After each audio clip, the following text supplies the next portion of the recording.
Hello everybody and welcome.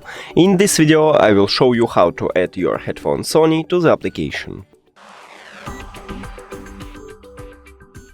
You have to start by open settings and then go to Bluetooth or connected devices if you have Android. Also, if you have Android, click pair new device, and after that open the charging case, remove your headphones from the charging case and press and hold both connection button until you can see pair connected.